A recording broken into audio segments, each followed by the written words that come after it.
Bonus network.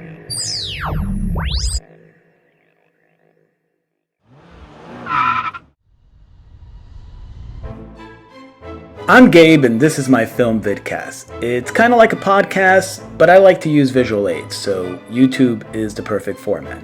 I go off the cuff, but I do have notes. Once Upon a Time in Hollywood has proven to be controversial. There's lots here to spark controversy for sure. As someone who loved the flick, I thought it may be interesting to address some of the controversy here on my film vidcast. Oh, and yeah, spoilers ahead. If you want a non-spoiler take on this film, watch my non-spoiler review. Too long? Boring? Too much driving? Once Upon a Time in Hollywood is facing all of these criticisms. And I won't call you crazy if you saw the flick and feel this way. This is all valid from a certain point of view. A certain point of view? But please, Allow me to retort. is it too long? Technically, the film could have been cut tighter, sure. But then it wouldn't be Tarantino's desired vision. If we respect the auteur theory, and I do, then I would have to say no. It is not too long. From an industry perspective, maybe. I mean, the film is making money and will be profitable. But as people hear that the flick is too long and that it's boring, well, they may decide to save it for streaming, home media. The success of a movie is principally judged on its theatrical run, so this may hurt Once Upon a Time in Hollywood. Personally, I tend to like longer films. While Once Upon a Time in Hollywood does clock in at 2 hours and 45 minutes, it flows well and is highly entertaining. Ultimately, I'm going to say no. Once Upon a Time in Hollywood is not too long. However, I understand this criticism. Here's a good example of it. Some have pointed out that there are lengthy sequences of characters driving between locations. I actually really enjoyed these sequences.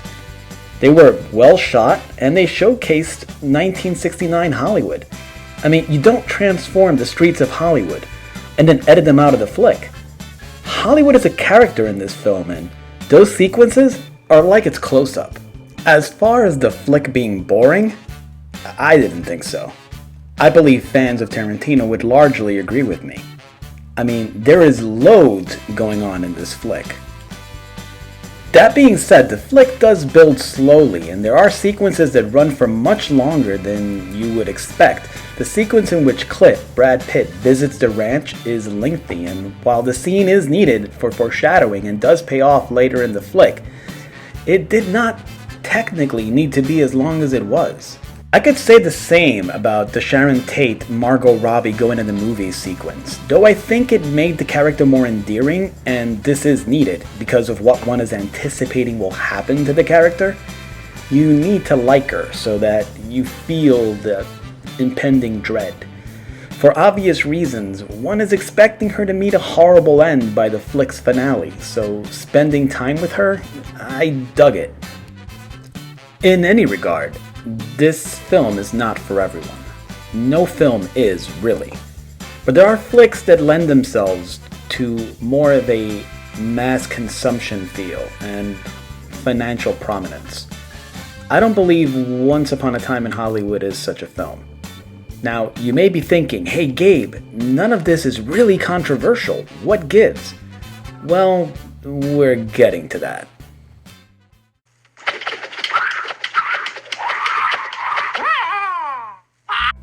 You may have noticed my referring to Sharon Tate as a character, despite her very much having been a real person. That is because all personages in a Tarantino movie are characters. This is not a biopic.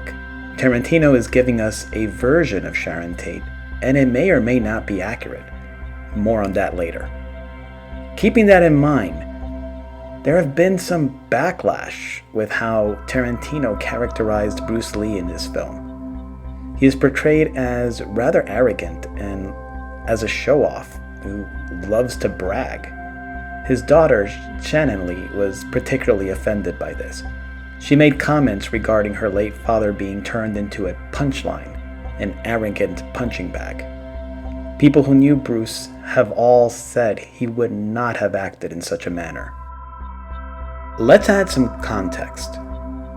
This is what's really going on. The sequence comes about as Cliff, Brad Pitt's character, recalls events that led to some tension between some movie industry folks and himself. In this sequence, it's revealed that on one particular occasion, he had gotten into a fight with Bruce Lee, and very much held his own. The sequence is well choreographed, but does feature Bruce getting savagely banged into a car door by Cliff. Bruce does not come off well in the sequence. It's also played for laughs. I remember feeling uncomfortable during the scene, as I am a huge Bruce Lee fan. I also really enjoyed the sequence, which was interesting to me, that I could have such conflicting feelings while watching the scene. The sequence does, however, serve a purpose, as it establishes Brad's character as a genuine badass. During this flashback sequence, it is also revealed that Brad's character kinda, maybe, perhaps killed his wife some years ago. Once again, conflicting emotions, as I really liked the character, but yeah, he probably killed his wife. It's never really confirmed. The whole flashback sequence is based on Brad's character's recollection. It's from his point of view. This is how he remembers things. It is also fair to point out that much like Sharon Tate is a character in the film, so is Bruce Lee. There are other sequences in which he can be seen teaching Hollywood personas and the like. This is more in line with what we traditionally know of the man. I understand why people take issue with this, but it's only because Bruce is so beloved. On principle, I have to defend the film here. It is called Once Upon a Time in Hollywood, after all. It's not the true Hollywood story of these individuals. With that, let's close this bit of controversy and move on to something much more relevant to our time.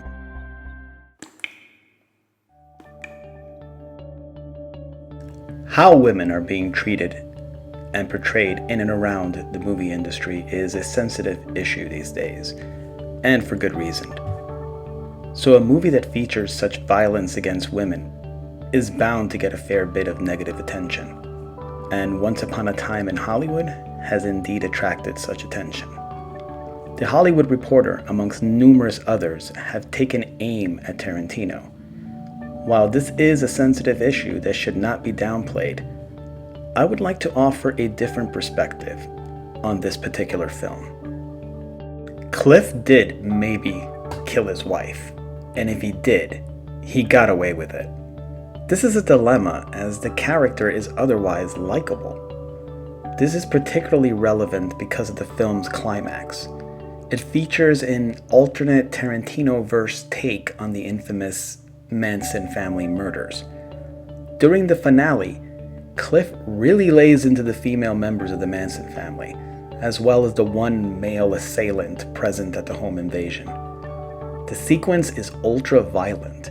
At one point, Leonardo DiCaprio's character, Rick Dalton, gets pulled into the conflict and finishes off one of the women with a flamethrower. Anyone listening to this description would justifiably be horrified. But we need to add some context. These women were not meek and battered women. They represent real-world murderers. Because of the true known facts about the Manson family murders, we as an audience know they were about to commit horrific crimes against men, women, and yet unborn children. So once again, Tarantino plays with our emotions.